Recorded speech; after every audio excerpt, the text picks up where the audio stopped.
Malheureusement, les territoires d'outre-mer sont encore les laissés pour compte d'une République qui dit, à qui veut l'entendre, la République est une et indivisible. Il n'en est rien. Les femmes et les hommes vont prendre la parole, vont s'exprimer, vont rappeler les combats qu'ils mènent, et cela depuis bien longtemps. Et je voudrais que vous applaudissiez celles et ceux qui ont décidé de cette manifestation. Les membres du CREFOM sont là devant vous avec leur président, Daniel Dallain, qui prendra la parole après que les uns et les autres se soient exprimés. Je voudrais ici, puisque nous sommes entre nous, vous confier quelque chose d'extrêmement grave et d'important.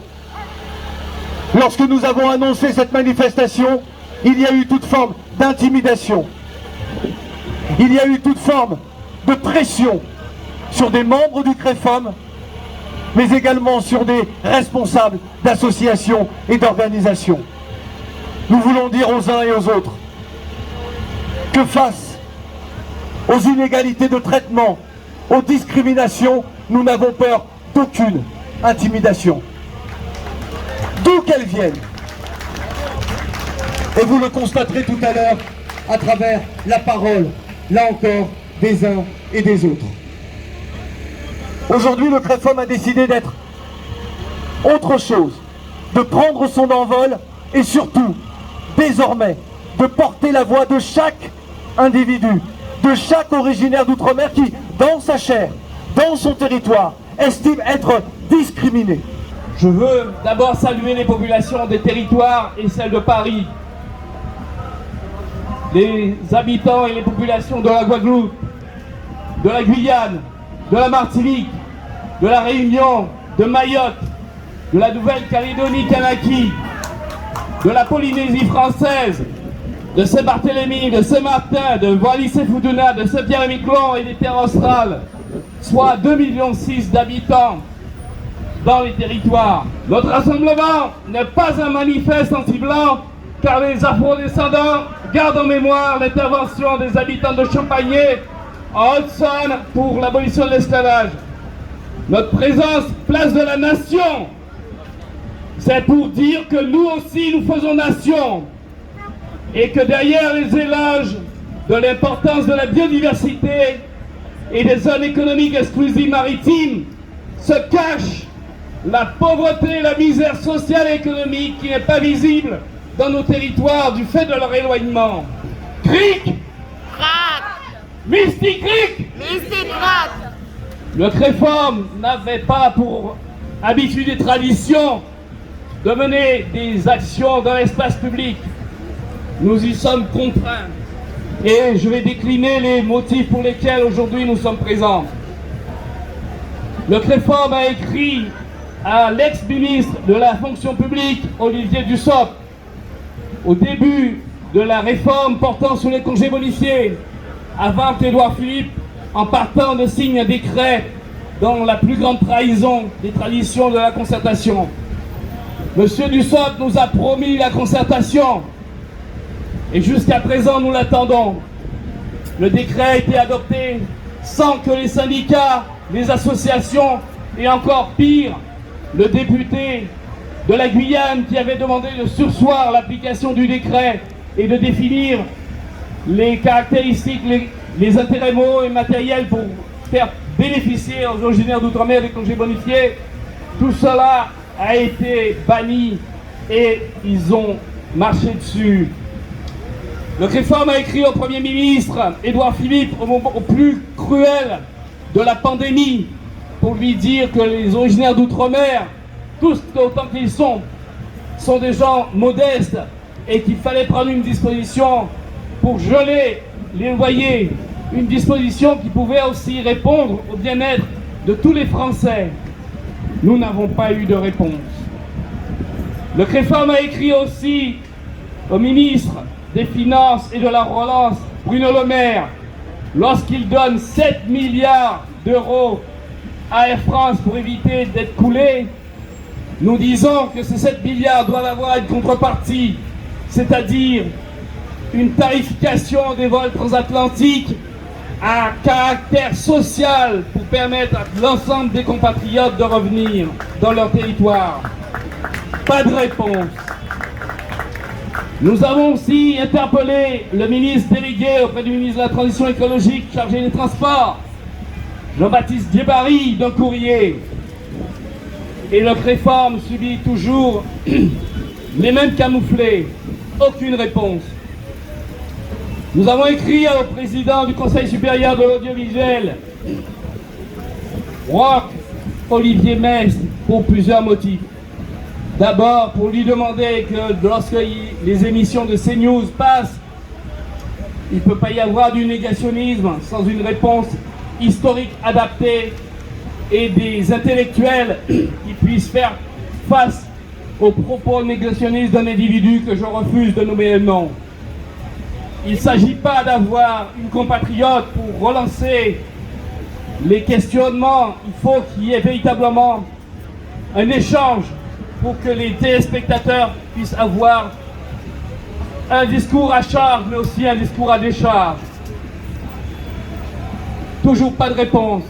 Le CREFORM aussi a écrit toujours au président du CSA, dans le cadre du pacte de visibilité, pour que l'un d'entre nous, l'un d'entre vous, puisse diriger la télévision française, au moins y participer après la suppression de France O, qui était une promesse du candidat président en 2017. Pas de réponse. Le CREFORM a écrit à Madame Delphine Ernotte pour lui dire que son renouvellement à la tête de France Télévisions devait s'accompagner d'une nomination d'un compatriote d'outre-mer pour que nous ne soyons pas relégués à les faire valoir. Pas de réponse.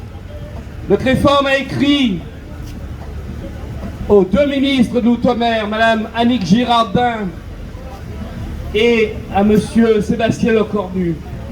À Madame Annick Girardin, il a fallu faire le forcing pour qu'en plein milieu du Covid, les étudiants d'outre-mer aient, outre le soutien pour leur permettre de survivre, mais aussi une enveloppe financière, personnelle, pour se payer les soins personnels, l'hygiène pour les filles ou le petit matériel pour les garçons. Ce forcing n'a porté qu'au mois de juin, en pleine finalité de la pandémie. Le CREFORM a saisi Madame Girardin au sujet de notre compatriote Loïc Libert, le caporal Loïc Libert, assassiné socialement par le terroriste Mohamed Morah. Une balle dans le dos, tétraplégique. Il réside aujourd'hui à l'hôpital des Invalides. Ses deux compagnons d'infortune ont été décorés de la Légion d'honneur. Lui, parce qu'il a survécu. Monsieur Le Drian, ministre des Armées de l'époque, n'a pas trouvé juste de l'honorer comme ses frères d'âme.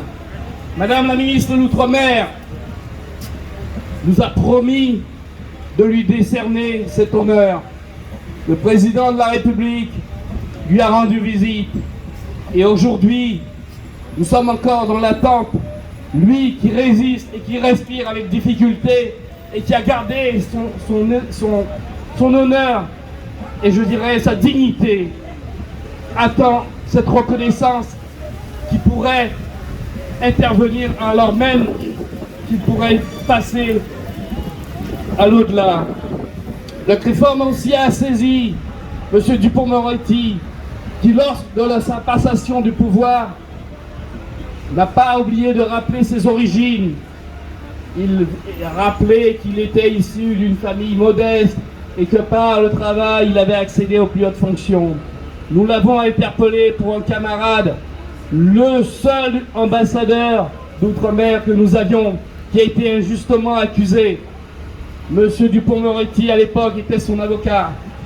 Nous l'avons interpellé en tant que garde des Sceaux, ministre de la Justice, pour qu'on rende justice justement à notre compatriote qui n'a pas été reconnu coupable de ce crime qu'on l'a accusé d'avoir outragé une femme. Pas de réponse. Le CREFOM a saisi le directeur de cabinet du chef de l'État, M. Patrick Strosda, pour lui faire part de l'ensemble des griefs pour lesquels nous souhaitions lui apporter des propositions. Pas de réponse. Le CREFOM a écrit à la conseillère technique des Outre-mer du Premier ministre, Madame Virginie Claes. Pas de réponse. Le CREFOM a appelé au premier personnage de la République, le chef de l'État, pour une audience. Pas de réponse. Cric! Crac! Mystic Cric! Mystic Crac! Chers amis, face à ce silence, le CREFOM a décidé de rompre avec ses habitudes de négociation et l'action de lobbying dont nous avions l'habitude d'entreprendre. Nous avons voulu montrer que les originaires d'outre-mer, de tous les territoires, étaient capables de se mobiliser ce samedi. Je tiens à vous remercier, à nous remercier d'être là ce samedi. Vous êtes la partie la plus consciente de vos... Vous êtes la partie la plus consciente de vos territoires et vous êtes les bienvenus pour apporter face à cette République qui ne nous écoute pas et qui n'écoute encore moins la représentation parlementaire. J'en veux pour preuve 2 exemples. Cric! Crac! Mystic Cric! Mystic Crac! Premier exemple, lorsque les parlementaires de la Réunion et de la Martinique interpellent le ministre de la Santé, Olivier Véran, sur les tests Covid pour permettre aux passagers de prendre l'avion dans les délais, celui-ci nous dit que nous ne sommes pas prioritaires. Conséquence, paiement des indemnités, obligation de rester supplémentaire, retard dans les vols. Voilà comment on nous considère. Chers amis, merci de m'avoir écouté et je vous remercie encore de votre présence. Cric! Crac! Mystic Cric! Mystic Crac! Merci.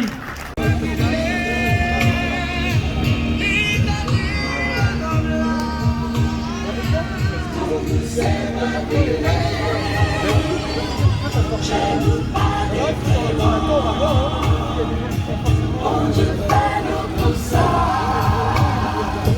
qui va nous